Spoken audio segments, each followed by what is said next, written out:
தாமசத்துக்கு இன்னொரு காரணமும் சொல்றாங்க. எல்லா கிரகங்களும் உடல் உறுப்புகள் ஆரோக்கியமாக இருக்கும். ஆனா சனீஸ்வர பகவானுக்கு கால் வந்து ஊனம்.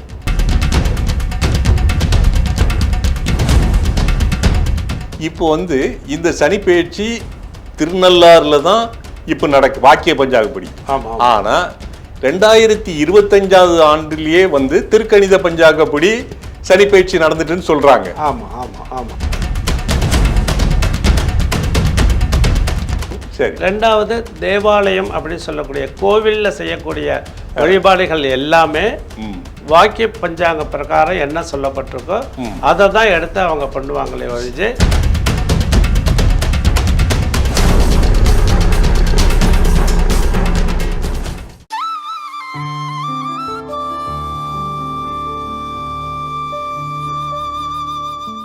ஜெம் பக்தி தொலைக்காட்சி நேயர்களுக்கு வணக்கம். ஜெம் தொலைக்காட்சியில் ஆன்மீக அலசல் என்ற ஒரு பகுதியை தொடங்கி அவ்வப்போது முக்கியமான பிரமுகர்களிடம் ஆலயங்கள் சிறப்புகள் பற்றியும் பரிகாரங்கள் பற்றியும் விரிவாக பேசிக்கொண்டிருக்கிறோம். அந்த வகையில் நவக்கிரகங்களுக்கு தலைமை பதவி வகிக்கும் ஈஸ்வரன் பட்டம் பெற்ற சனீஸ்வரன் பற்றியும் சனி பெயர்ச்சி 2.5 ஆண்டுகளுக்கு ஒரு முறை நடைபெறும் சனி பெயர்ச்சி பற்றியும் விரிவாக பேச இருக்கிறோம்.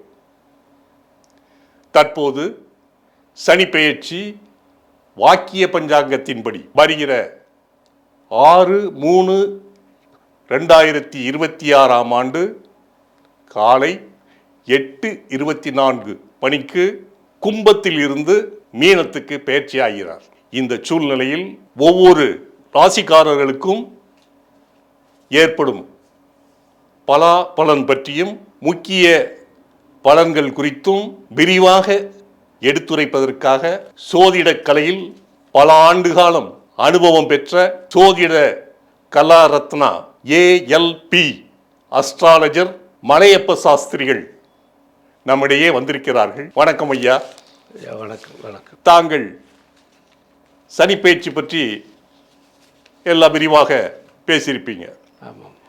சனி பெயர்ச்சினாலேயே இந்தியாவிலேயே சனீஸ்வரனுக்குன்னு தனியாக அமையப்பெற்ற திருநள்ளாறு தர்பாரிணீஸ்வரர் கோவிலில் இருக்கும் தனி ஆலயமாக வீட்டிருக்கும் சனீஸ்வரர் கோயிலுக்கு தான் எல்லாரும் போகிறாங்க. இந்த சனி பெயர்ச்சி பற்றி சொல்லும்போது இரு வகையான கருத்துக்கள் நிலவுகின்றன. வழக்கமாக குரு பெயர்ச்சி என்றால் ஆண்டுக்கு ஒரு தடவை நடைபெறும். ஆனால் சனி பெயர்ச்சி என்பது 2.5 ஆண்டுகளுக்கு ஒரு தடவை தான் வருகிறது. அதுவும் திருக்கணித பஞ்சாங்கம் படியும் வாக்கிய பஞ்சாங்கப்படியும் இந்த பெயர்ச்சி நடைபெறுகிறது.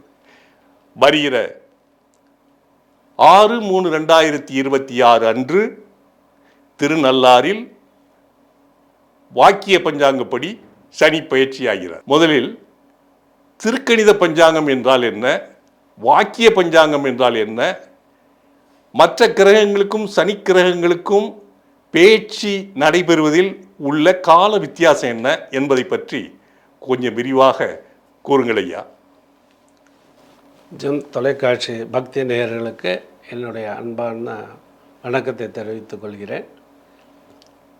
நல்ல ஒரு சிறப்பான ஒரு விஷயத்தை நம்ம வந்து பகிர்ந்துக்கிறதுக்காக இந்த கலந்துரையாடலில் கலந்துக்கிறதே எனக்கு மகிழ்ச்சி. தற்பொழுது வருகிற தாங்கள் கூறியது போல் 6/3/2026 அன்றைய தினம் காலை 8:24 சனி பகவான் கும்பராசியிலிருந்து தன் வீட்டிலிருந்து 2ஆம் வீடாக சொல்லக்கூடிய குரு பகவானுடைய வீட்டிற்கு பிரவேசமாகிறார். இந்த பிரவேசம் அப்படிங்கிறது வந்து பார்த்தீங்கன்னா குருக்கும் சனி பகவானுக்கும் மித்ரத்துவம் ஜாஸ்தி. நட்பு கிரகங்கள், நட்பு கிரகம். ரெண்டு பேரும் ஃப்ரெண்ட்ஷிப், நண்பர்கள் வீட்டுக்கு அவர் வந்து வரப்போகிறார். அப்போ வரக்கூடிய சமயத்தில் பார்த்தீங்கன்னா இந்த குருவுடைய பலமும் சனியுடைய பலமும் ஒன்று சேர்ந்து மக்களுக்கு நல்ல ஒரு இந்த சனி பயிற்சிங்கிறது ம் 12 ராசிகளுக்குமே ஒரு நற்பலனை கொடுக்கக்கூடிய ஒரு சாதகமான ஒரு அமைப்பாக தான் அமைய போகிறது. வெரி குட், நல்லது. இதில் வந்து யாரும் பயப்படணுங்கிற அவசியம் இல்லை. ஏன்னா சனின்னா எல்லாரும் ஒரு எல்லாருக்கும் பயம் பயம் அப்படிங்கிறது. ஏற்படும். ஆமாம். ஏன் பயப்படணும்? ஏன்னா அவர் வந்து ஒரு நீதிமான், ம் நியாயமான். கண்டிப்பா. நியாயத்துக்கு அவர் வந்து ம் கரெக்டாக நமக்கு சப்போர்ட்டிவாக இருப்பார். ம் நியாயம் மாறி ம் வேற வழிக்கு போனான்னா அதர்ம வழியில் நடந்தால் அதர்ம வழியில் நடந்தால் அவர் வந்து கண்டிக்கிறதுக்கு தண்டனை கொடுப்பார். ம் அதை வந்து யாருக்கும் தயங்க மாட்டார். தயங்க மாட்டார். ம் அவர் யாருக்கும் தயங்காமல் அந்த தண்டனையை கொடுத்துருவார். அதை அனுபவிச்சு தான் ஆகணும். ம் அந்த பயத்துக்காக எல்லாருமே அந்த சனி அப்படின்னாலே ஒரு பயம் அப்படி. மனிதர்கள் மட்டும் அல்ல, தெய்வங்களுக்கு கூட அவர் தன்னுடைய கடமையை ஒழுங்காக செய்வார். ஆமாம் ஆமாம். ஏன்னா சிவபெருமானுக்கே சிவபெருமானுக்கே பிடிச்சதா ஒரு வரலாறே வந்து ஆமாம் சொல்றது ம் நம்ம எல்லாம் தெரிஞ்ச ஒரு விஷயம்தான். ம் அப்போது அவர் டியூட்டியில் அவர் வந்து பர்ஃபெக்டாக இருக்கார், கரெக்டாக இருக்கார். கரெக்டாக இருக்கார். எல்லாரும் கரெக்டாக இருக்கணுங்கிறது தான் அவருடைய ரூல். நல்லது. ம் அதனால அவங்கவுங்க வேலையில் இருக்கிறப்போ அவங்க செய்யக்கூடிய தொழிலில் வந்து நேர்மையாக இருக்கணும், ம் கடமை உயர்ச்சியோட அந்த பணியை வந்து சரி செய்யணும் அப்படிங்கிறது தான் அவருடைய அட்வைஸ். சரி அது மீறி பண்ணுற போது தான் அவர் வந்து தண்டனைக்கு உள்ளாகிறாங்க மக்கள். சரி ம் ம் இந்த சூரிய பகவான் வந்து பார்த்தோம்னா 30 நாளைக்கு ஒரு தடவை ஒவ்வொரு ராசிக்கு பயிற்சி அடைகிறார். ஆமாம். ம் அது வந்து நம்ம சித்திரை வைகாசின்னு மாத பிறப்புன்னு நம்ம எடுத்துருக்கோம். ஆமாம். சூரியன் மேஷத்துலேருந்து ரிஷபத்துக்கு வரும்போது 30 நாள் அதுக்குரிய கால அவகாசம் ம் ம் தேவைப்படுறது. ஆமாம். ம் அதே போல் சந்திர பகவான் எடுத்துட்டால்னா 2.5 நாள் தான் தேவைப்படுறது. ம் ம் ஏன்னா அந்த நட்சத்திரங்கள் இருக்கு இல்லையா, ஆமாம். இந்த மேஷம் அப்படின்னா சந்திரன் வந்து அஸ்வினியில் 4 பாதம், ம் பரணியில் 4 பாதம், கார்த்திகையில் 4 பாதம் வரும்போது ஆ கார்த்திகை 2ஆம் மாதம் தொடங்கும்போது அவர் ரிஷபராசிக்கு மாறிடுறார். மாறிடுறார். அவர் வந்து இருக்கிறதுலே வேகமாக பயணிக்கக்கூடிய கிரகமே இந்த 9 கிரகத்தில் சந்திர பகவான் தான். சந்திரன் அதுதான் அவருக்கு வந்து மனோ காரகன்னு வேற. ம் நம்ம மனசு எப்படியெல்லாம் வேகமாக செயல்படுறதோ அந்த வேகத்தை கூட அதிவேகமாக செயல்படக்கூடியவர் தான் சந்திர பகவான். ம் ம் அப்போ நம்ம இருந்த இடத்துலேருந்து வெளிநாடுலாம் பிரயாணம் பண்ண முடியும். ம் சரி. அப்படியாக இந்த சந்திர பகவான் வந்து வேகத்தை உடையவர், ம் அதிவேகத்தை எடுக்கக்கூடியவர் வந்து இந்த சந்திர பகவான். ம் ம் இது அடுத்தபடியாக நம்ம வந்து பார்க்குறப்போ செவ்வாய், ம் இவரெல்லாம் வந்து ஒரு 3 மாதம், சுக்கிர பகவான் ஒரு 3 மாதம், ம் 90 நாளில் வந்து அவள் வந்து ராசி விட்டு ராசி மாறி வர. ம் அதுபடியாக இந்த குரு பகவான் அப்படின்னு வரும்போது 1 வருட காலம் எடுத்துக்காங்க. ஆமாம். ம் ம் இந்த 1 வருட காலத்துக்கு ஒவ்வொரு ராசிக்கும் வந்து அவருடைய மாற்றத்தை கடந்து வந்துட்டுருக்கு. சரி. அப்படி வரும்போது அடுத்தபடியாக சனி பகவான், ம் சனி பகவான் எடுத்துக்கிறப்போ 2.5 வருஷம் அவர் வந்து எடுத்துக்கிறார். ம் ஏன் அவர் 2.5 வருஷம் எடுத்துக்கிறார் அப்படின்னு பார்த்தோன்னா அவருடைய கால அவகாசங்கிறது அவ்வளோ டைம் பிடிக்கிறது. ம் ஏன்னா ஒரு ராசிலேருந்து ஒரு ராசி கடக்கிறதுக்கு இந்த 9 பாதத்தையும் ட்ராவல் பண்ணி வரணும். ம் ம் அப்போ இந்த ஒவ்வொரு பாதத்தையும் ட்ராவல் பண்ணுறதுக்கு அவருடைய வேகங்கிறது ரொம்ப தாமசம். ம் தாமசத்துக்கு இன்னொரு காரணமும் சொல்றாங்க. ஆ எல்லா கிரகங்களும் உடல் உறுப்புகள் ஆரோக்கியமாக இருக்கும். ஆமா. ஆனா சனீஸ்வர பகவானுக்கு கால் வந்து ஊனம். அதனால கூட அவரு பிரயாணம் அதுவும் ஒரு பண்றதுல காரணம் தான். அது ஒரு காரணமா சொல்லலாம்ல. நிச்சயமா அது மாற்று கருத்தே கிடையாது. சரி. அவருடைய ஏன்னா நம்ம வந்து அதை அங்கஹீனம் அப்படின்னு சொல்றது கூட அவ்வளோ சிறப்பாக இருக்காது. அவர் முடியாத ஒரு சிரமத்தில் இருக்கிறதுனால அவருடைய பிரயாணங்கிறது ஒரு காலதாமத்தை ஏற்படும் இருக்கிறதுன்னு நம்ம அப்படி எடுத்துக்கலாம். நல்லது. அதனால அது வந்து ஒரு 2.5 வருஷமாக சரி. ஒவ்வொரு காலகட்டத்தில் வந்து வக்ர சனின்னு சொல்லுவாங்க. ஒரு குறிப்பிட்ட காலம் போயிட்டு திரும்பி ரிவர்ஸில் வந்துடுவார். ஓ ஓ அது சில காலத்தை பொறுத்து, நட்சத்திர ராசியை பொறுத்து அது சில மாற்றங்கள்லாம் வரும். அது வந்து வக்ர சனின்னு சொல்லுவாங்க. சரி. அப்படியாக ரிவர்ஸில் வந்துட்டு திரும்பி அகைன் ஒரு குறிப்பிட்ட ஒரு 6 மாதமோ 3 மாதமோ இருந்துட்டு திரும்பி அவருடைய இடத்துக்கே போயிடுவார். அது சில காலகட்டங்களில் வரதும் உண்டு.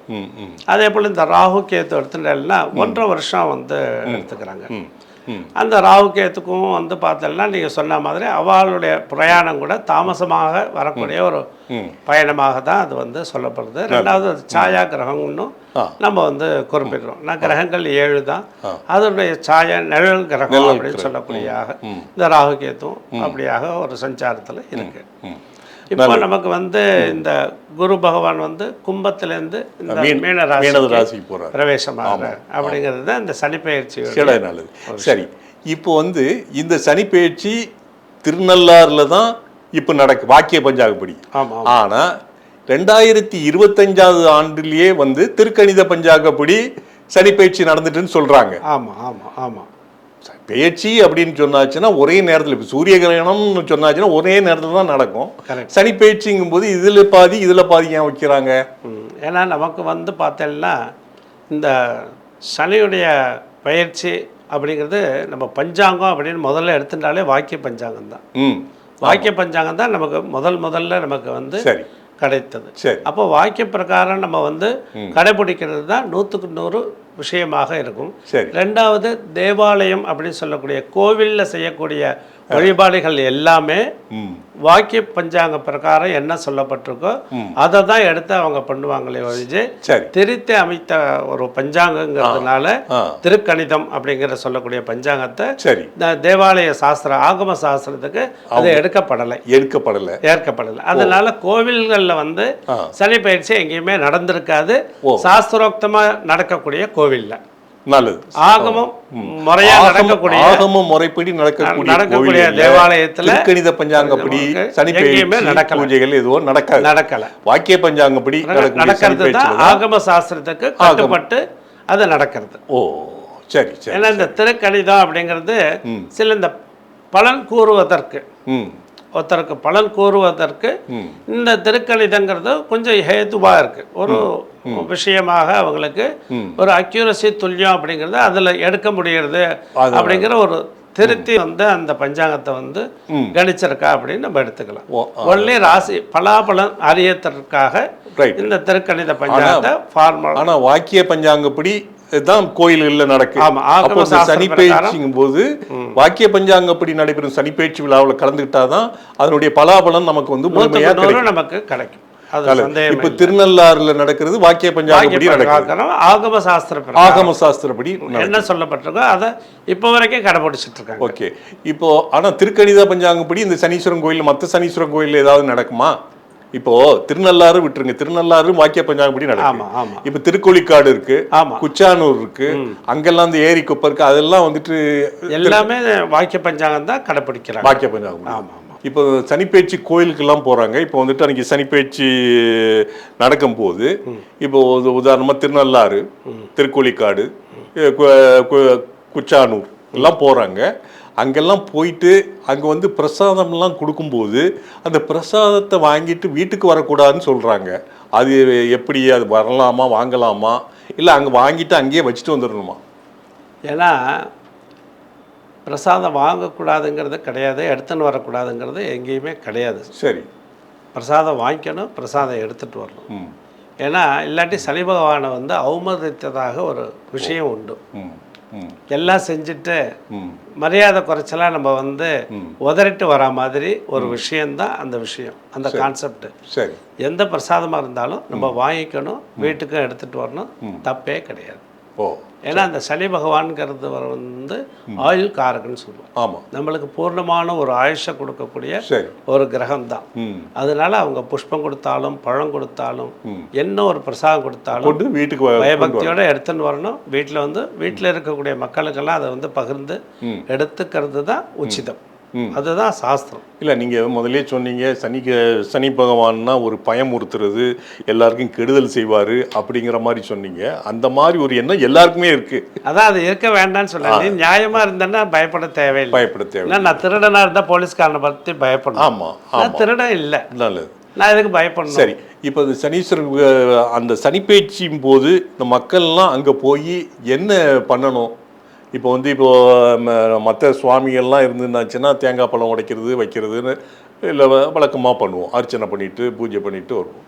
சனீஸ்வரன் கோயிலுக்கு போய் நாம் என்ன பிரார்த்தனை பண்ணுறோம், அதுக்கு என்ன அர்ச்சனை பண்ணுறது, எப்படி பண்ணணும், அதுக்கு எது வழிமுறைகள் சொல்லப்பட்டிருக்கு நமக்கு வேத நூல்களில், சாஸ்திரங்களில். தேவாலய வழிபாடு எப்படி பண்ணணும் அப்படிங்கிற ஒரு விஷயம் இருக்குது. இந்த சனிப்பயிற்சி அன்னைக்கு அன்றைய தினமே சனீஸ்வரன் கோயிலுக்கு போகணுங்கிறது கிடையாது. அந்த வருடத்துக்குள்ள எப்போ வேணாலும் போயிட்டு வரலாம். அந்த நாள் தான் போயிட்டு வரணுங்கிற ஒரு அவசியம் கிடையாது. திருநள்ளாறு பொறுத்தவரையில் என்னன்னா, சனிப்பயிற்சி தொடங்குவதற்கு 3 மாதத்துக்கு முன்பே அது பலன் கொடுத்து விடுவாங்க அப்படின்னு சொல்கிறாங்க. அந்த 3 மாதத்துக்கு முன்னாடியும் சனிப்பெயர்ச்சி நடந்த பிறகு 15 நாள் கழிச்சும் போகலாம் அப்படின்னு ஒரு ஐதீகம். ஆமாம் ஆமாம், உண்மைதானா? உண்மைதான். சரி. ஏன்னா அந்த சனிப்பயிற்சி அன்னைக்கே தான் நம்ம போய் சாமியை பார்க்கணுங்கிறது ரொம்ப சிரமமான ஒரு விஷயம். ஓகே.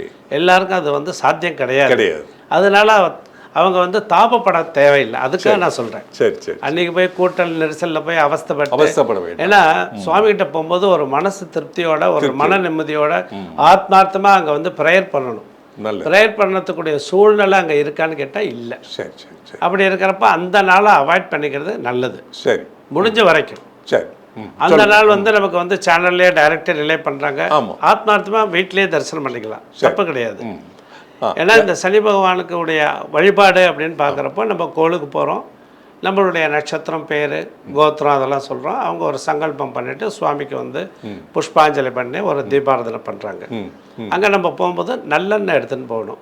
நல்லெண்ணெய் எடுத்துன்னு போயிட்டு 9 அகல்ல 9 அகல்ல நல்லெண்ணெய் விட்டு நார்மல் திரி போட்டு விளக்கேற்றும். நல்லது. இந்த கருப்பு எள்ளு போட்டு கருப்பு துணியில் போட்டு அதெல்லாம் போடணுங்கிறதெல்லாம் கிடையாது. சரி. இது ஒருத்தருடைய ஒரு இதெல்லாம் செய்கிறாங்க, அது செய்யணுங்கிற அவசியம் இல்லை. செய்ய வேண்டியது நமக்கு புராண காலத்திலேருந்து செஞ்சுட்டு வழிபாடாக வரக்கூடியது.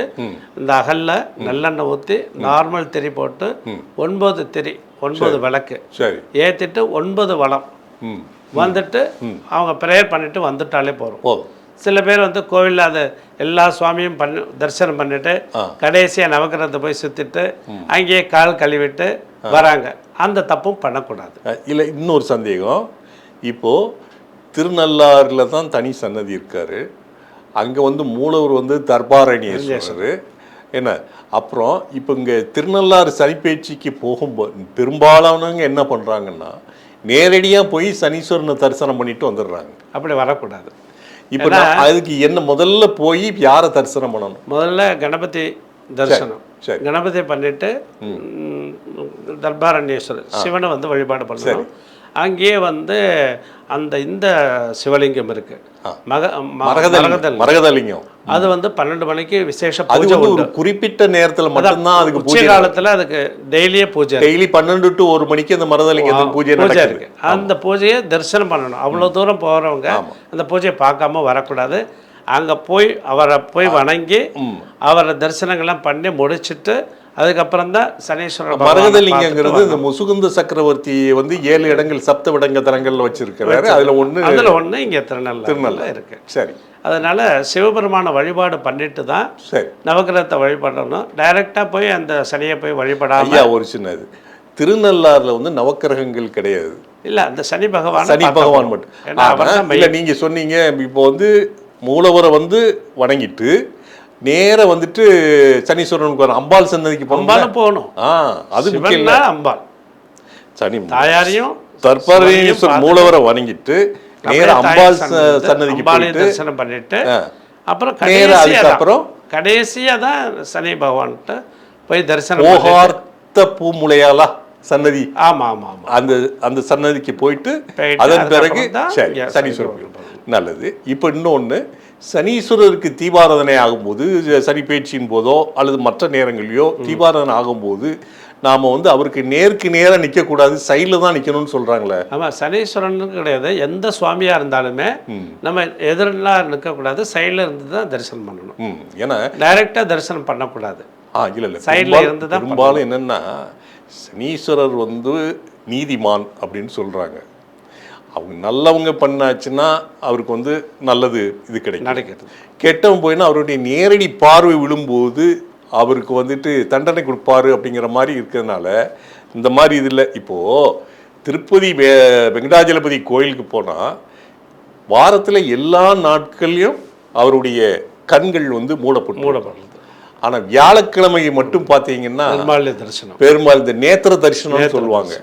அந்த நாமத்தை அப்படி விலக்கி அந்த கண்கள் மட்டும் நேரடியாக தெரிகிற மாதிரி இருக்கும். அன்னைக்கு போய் பார்க்கும்போது பெருமாள் வந்து நம்மளோட நேரடியாக பார்க்குற மாதிரி அவருடைய நேரடி ஆசீர்வாதம் நமக்கு கிடைக்கிற மாதிரி பண்ணியிருக்காங்க. அதே போல தான் இவர் சனீஸ்வரன் கோயிலில் வந்துட்டு அவர் நேரடி பார்வையில் இருந்தன்னா ஒரு இது சொல்கிறாங்க, அதுக்காக அங்கே போகணுன்னு சொல்கிறாங்க. இங்கே போகக்கூடாதுன்னு சொல்கிறாங்க, அதுக்காகத்தான் கேட்டேன். அப்படிலாம் கிடையாது, போகலாம், தாராளமாக போகலாம். எந்த சுவாமியை நம்ம தரிசனம் பண்ணாலும் சைடில் இருந்து தான் பண்ணணும். சைடில் இருந்து தான் சைடில் பண்ணணும், நேருக்கு நேராக நிற்கக்கூடாது, நிற்கக்கூடாது, மறைச்சிக்கிட்டு எல்லாம் இது பண்ணக்கூடாது. ஓகே, சரி. இப்போ அந்த திருநள்ளாறு போனால் அங்கே வந்துட்டு இரவுல தங்கணும்னு சொல்கிறாங்களே, அப்படியா? இரவெல்லாம் தங்கணுங்கிற அவசியம் இல்லை. அப்படியா?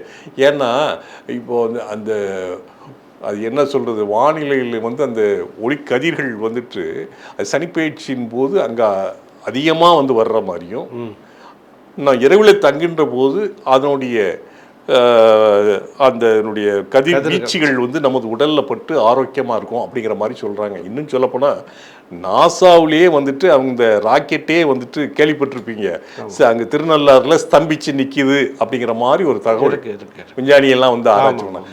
அதனால் இரவு தங்கணும் அப்படின்னு சொல்கிறாங்க, அதுக்கு அவசியம் இல்லை. அவசியம் இல்லை, தங்கணுங்கிற அவசியம் இல்லை. நம்ம எப்போ போனாலும் அந்த கதிர்வீச்சுங்கிறது நமக்கு கிடைச்சிடும். சரி, தீர்த்தம் தலம் மூர்த்தின்னு சொல்கிறோம். ஆமாம். இப்போ வந்து திருநள்ளாறு போகணுன்னா அங்கே முதல்ல நல தீர்த்தத்தில் குளிச்சுட்டு தான் கோயில் போகணுமா? ஆமாம், நல தீர்த்தத்தில் குளிக்கணுங்கிற, ஏன்னா தலையில் புரோட்சனம் பண்ணிட்டா போகிறோம், பண்ணிட்டா போகும். ஏன்னா அங்கே வந்து அவ்வளோ எல்லாரும் குளிச்சு, ஏன்னா இந்த பொதுமக்கள் எல்லாருமே வந்து அங்கே வந்து சுத்தமாக வந்து அதை வந்து வச்சிருக்காங்களாங்கிற ஒரு கேள்வி.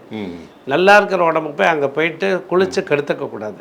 சரி, ஏன்னா அந்த தீர்த்தத்தை வந்து சுத்தப்படுத்திருக்கணும். சரி, சாஸ்திரத்துக்கு புரோட்சனம் பண்ணிட்டாலே போதும். நீங்கள் குளிச்சுட்டு புது வஸ்திரம் வாங்கி அங்கே இருக்கிறவங்களுக்கு, ஏழ்பட்டவங்களுக்கு தானம் பண்ணலாம், வஸ்திர தானம். தானம் பண்ணலாம், அது நல்லது. பழைய துணியை போடுறது அவ்வளோ முறை கிடையாது.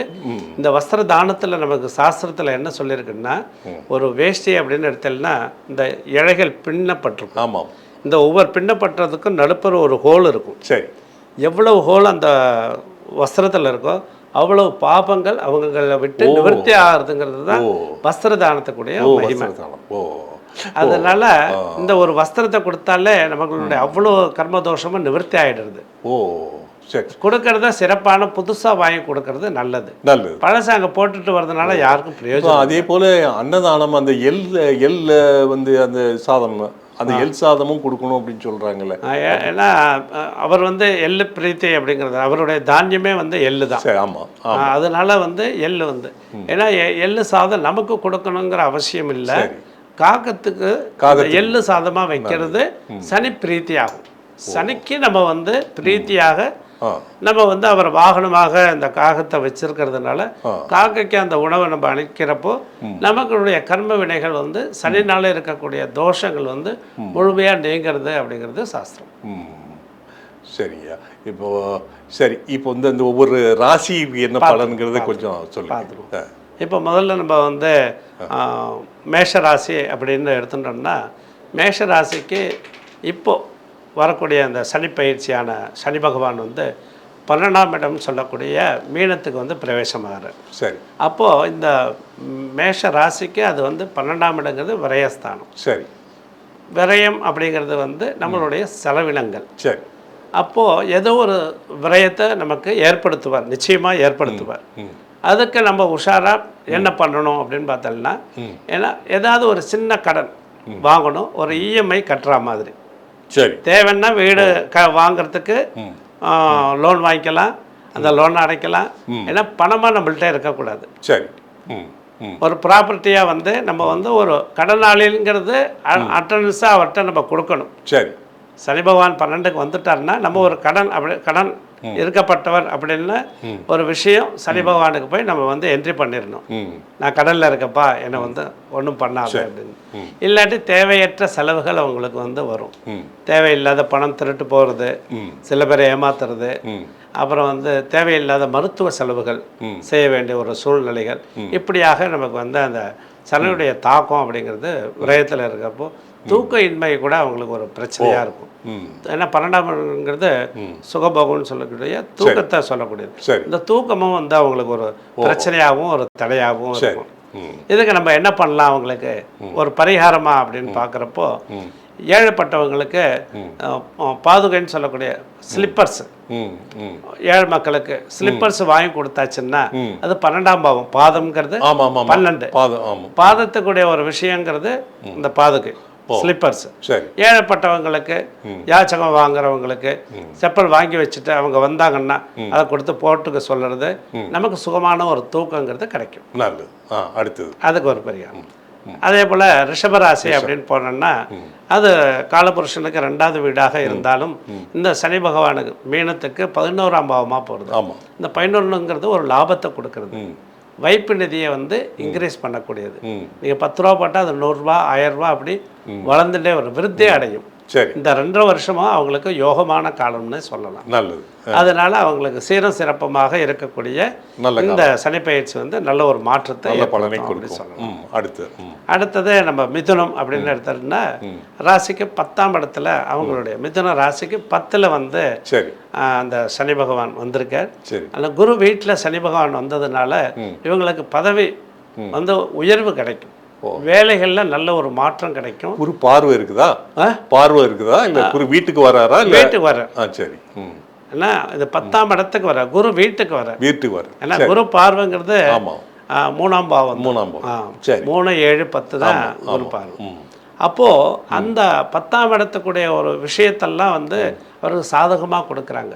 இந்த 10ஆம் வீடு சாதகமாக கொடுக்கறதுக்கு காரணம் என்னென்னா குருவோட வீட்டில் வந்ததுனால குருங்கிற ஒரு அந்தஸ்தில் நம்மளை வந்து ஒரு உயர்வான ஒரு பதவியில் நம்மளை வந்து வேலை கிடைக்காம நிறைய பேர் இருப்பாங்க, படிச்சிருப்பாங்க, குவாலிஃபிகேஷன் இருக்கும், வேலைக்கு அலைஞ்சுட்டு இருப்பாங்க. அது போல் இருக்கப்பட்ட இந்த மிதுன ராசி நேயர்களுக்கு வந்து நல்ல ஒரு எதிர்பார்த்த மாதிரி ஒரு விஷயம் ஜாபு கிடைக்கும். அதே போல் வெளிநாடு முயற்சி எடுக்கிறவங்களுக்கும் அவங்களுக்கு அந்த வெற்றியை கொடுக்கும் அப்படின்னு சொல்லலாம். அடுத்தபடியாக கடகராசி. அந்த கடகராசி வந்து பார்த்தோம்னா இந்த சனி பகவான் நிற்கக்கூடிய வீடு அப்படிங்கிறது 9ஆம் பாவமாக வருது. 9ங்கிறது ஒரு பாக்கியத்தை ஏற்படுத்தக்கூடியது. 9ங்கிறது அப்பாங்கிற ஒரு ஸ்தானத்தையும் கொடுக்கறது. இந்த சனி பயிற்சினால அப்பாவுக்கு நல்ல ஒரு விஷயமெல்லாம் நடக்கும். நல்ல ஆரோக்கியமான ஒரு விஷயங்கள்லாம் அவங்களுக்கு வீடு கட்டுறதோ அவங்களுக்கு தேவையான ஒரு குடும்ப ஒரு மகிழ்ச்சியான ஒரு விஷயங்கள், வீடு கட்டும், கிரகப்பிரவேசங்கள், திருமணம் பாக்கியங்கள், இது போல் நல்ல ஒரு விஷயமெல்லாம் இந்த பாக்கியமாக அவங்களுக்கு அந்த 9ஆம் பாவத்தில் அந்த குரு வீட்டில் இருந்த அந்த சனி பகவான் வந்து கொடுப்பார், அருள்பாலிக்கிறார். நல்லது. அதுவும் வந்து அவங்களுக்கு நல்ல ஒரு மாற்றத்தை ஏற்படுத்தும். ஏன்னா இத்தனை நாளாக கடந்த 2.5 வருஷமாக வந்து அவங்க படாத பாடுபட்டிருப்பாங்க, கடும்பாடுபட்டிருப்பாங்க. ஆமாம். ஏன்னா அஷ்டம சனியாக இருந்து அவங்க ஒரு பெரிய கஷ்டத்தில் இருந்திருப்பாங்க. அந்த கஷ்டம் முற்றிலும் அவங்களுக்கு வந்து நிவர்த்தி ஆகி நல்ல ஆரோக்கியமான ஒரு வாழ்க்கை அப்படிங்கிறது சுபிட்சத்தை கொடுக்கக்கூடிய ஒரு காலமாக பொற்காலமாக அமையும். அடுத்தபடியாக பார்க்குறப்ப சிம்மம். சிம்மத்துக்கு தான் இப்போ பார்த்தோம்னா இந்த அஷ்டம சனி அப்படிங்கிறது தொடங்குறது. அவர் வந்து பார்த்தோம்னா இந்த சிம்ம ராசிக்கு 6, 7 குடையவர் 8ல் போய் நிற்கிறார். அப்போ இந்த 8ல் போய் நிற்கிறது ஒரு சிரமத்தை கொடுக்கும்.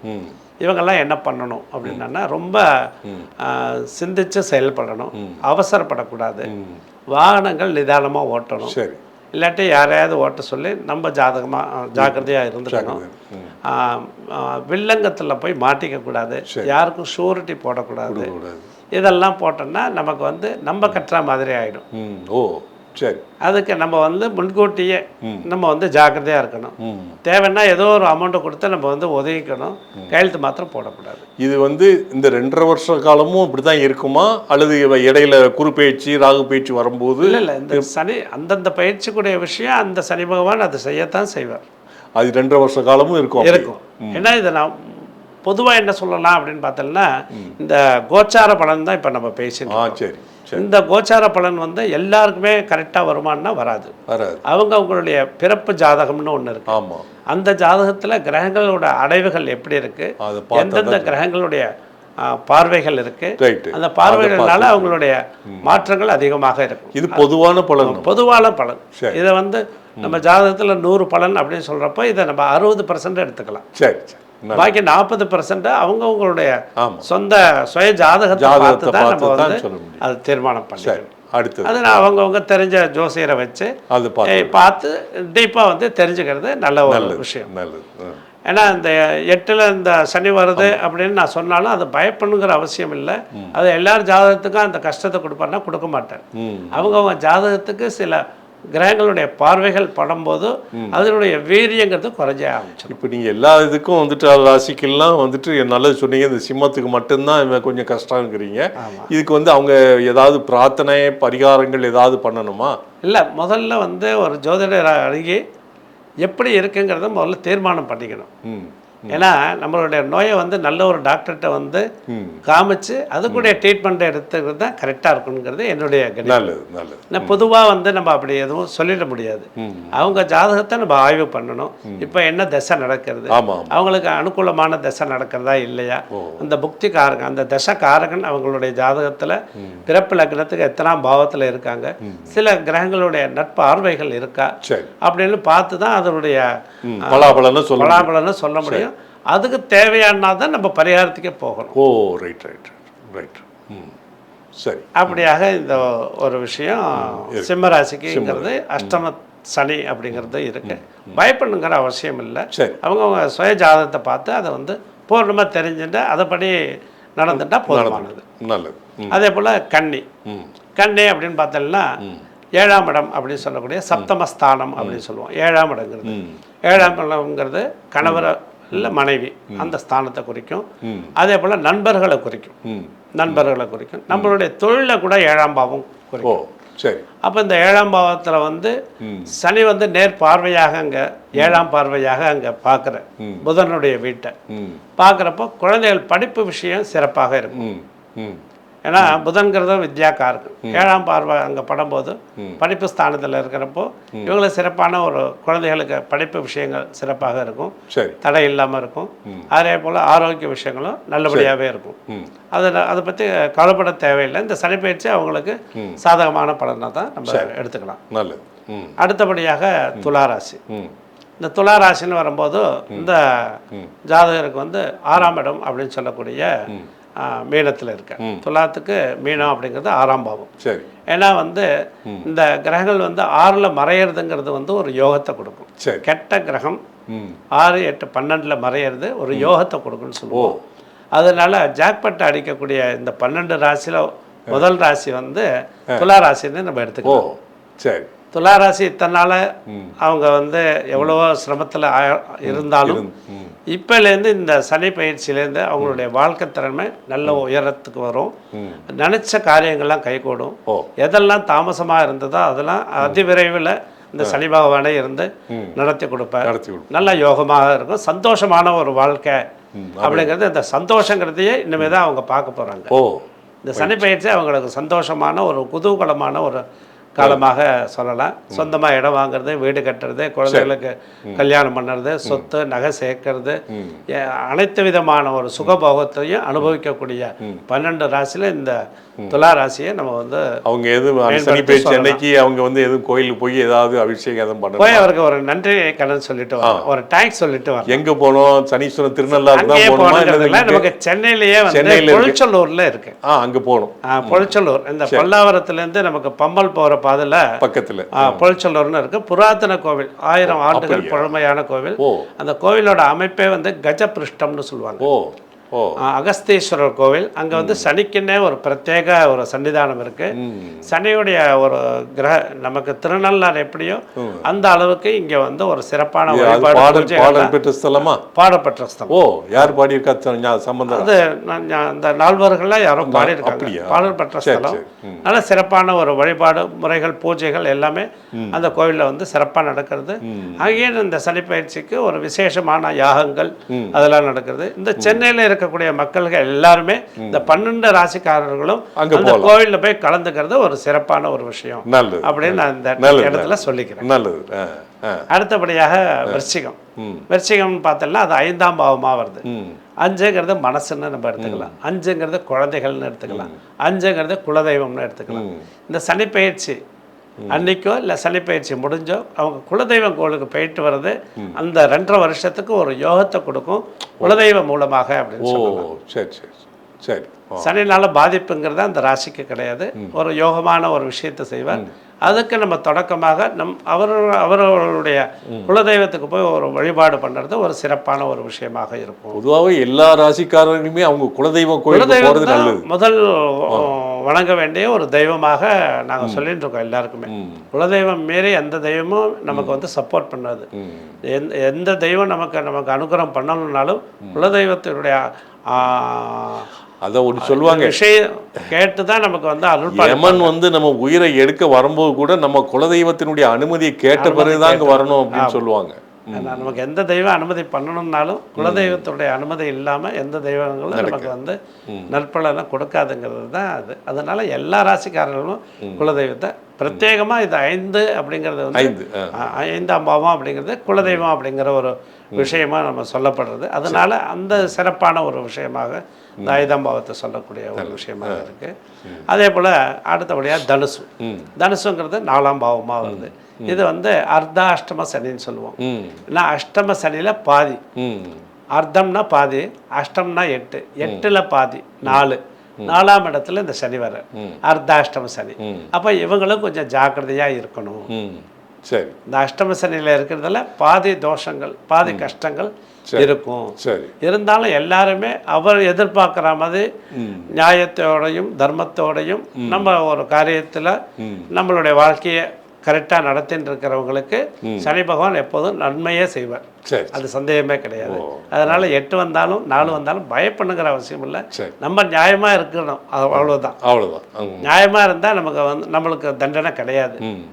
நியாயத்தை மீறி இருந்தால் தான் தண்டனைக்கு அவர் கரெக்டாக வந்துடுவார். அதுக்கு நம்ம தான் வந்து சரியாக நடந்துக்கணும் அப்படிங்கிற ஒரு விஷயமும் நான் இந்த இடத்துல சொல்லிக்கிறேன். அதனால இந்த அர்த்தாஷ்டம சனி அந்த நடக்கிறவங்களும் அந்த பொழிச்சலூர் அந்த சனீஸ்வரன் கோவிலுக்கு போய் அந்த பூஜை சங்கல்பத்தில் கலந்துட்டு பூஜை பண்ணிக்கிறது ரொம்ப ரொம்ப விசேஷமானது.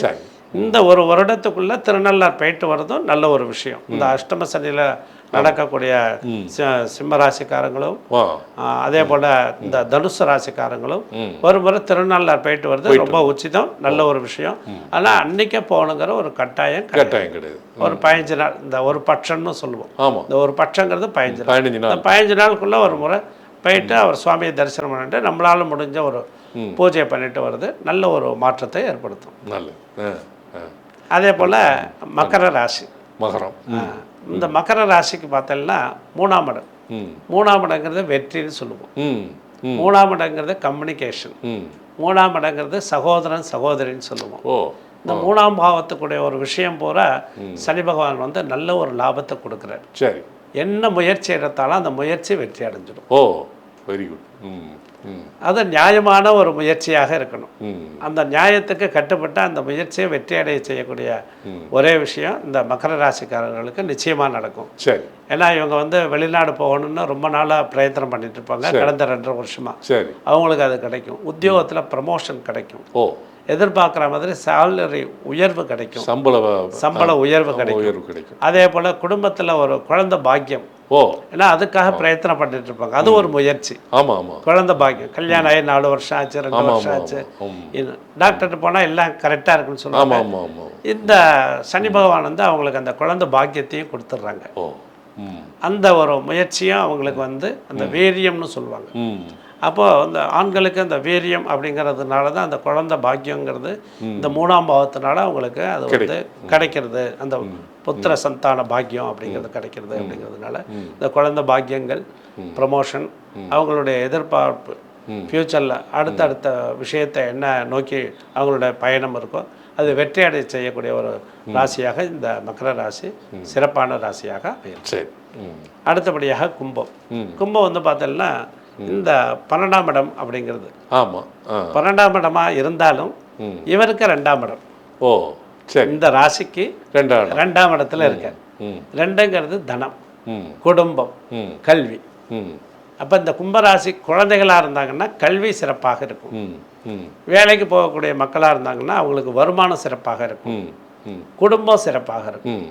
கல்வி, வருமானம், குடும்பம், வேலைகள், இது எல்லாமே சனி பகவான் இந்த சனி பயிற்சி நடக்கக்கூடிய காலத்திலேருந்து இந்த கும்பராசிக்காரங்களுக்கு ஒரு பொற்காலம்னே சொல்லலாம். இந்த துளாராசிக்கு அடுத்த ஜாக்பாட்டு யாருன்னா இந்த கும்பராசின்னு கூட நம்ம எடுத்துக்கலாம். ரொம்ப ஒரு மாற்றத்தை ஏற்படுது. அதே போல் ரிஷப ராசியும் ஒரு யோகம். ஏன்னா அது 11ஆம் பாவத்தில் இருக்கிறதுனால கரெக்ட். அந்த ரிஷபம், துலாம், இந்த கும்பம், இந்த 3 ராசியுமே நல்ல ஒரு யோகமான ராசி அப்படின்னு நம்ம எடுத்துக்கலாம். மீன ராசி அடுத்தபடியாக. இந்த மீனம் அப்படிங்கிறது இப்போ சனி பகவான் வரக்கூடிய அந்த ராசி, ஜென்ம ராசின்னு சொல்லுவோம். இந்த மீன ராசி அப்படிங்கிறது இந்த பூரட்டாதி நட்சத்திரம் 4ஆம் பாதம், உத்தரட்டாதி 4 பாதம், ரேவதி 4 பாதம், இந்த 3 நட்சத்திரம் இந்த ராசிக்குடையவங்க மீன ராசி. இந்த மீன ராசிக்கு அந்த சனி பகவான் வந்து பிரவேசம் ஆகிறார். அந்த சனி ராசி அந்த ஜென்ம ராசின்னு சொல்லுவோம். அவங்களுடைய ஜென்ம ராசிக்கே அந்த சனி பகவான் பிரவேசமாகிற அந்த ஜென்ம ராசிக்கு அதிபதியாக இருக்கக்கூடிய குரு பகவான் வீட்டுக்கு அவர் வர்றதுனால இந்த சனி பகவான் வந்து ஒரு நற்பலனையே அந்த ஜாதகருக்கு கொடுக்குற இந்த சனி பயிற்சி அவங்களுக்கு ஒரு யோகமான ஒரு காலமாக நம்ம வந்து எடுத்துக்கலாம். ரெண்டாவது இந்த சனி பகவான் வந்து 11ஆம் இடத்துக்கும் அதிபதி.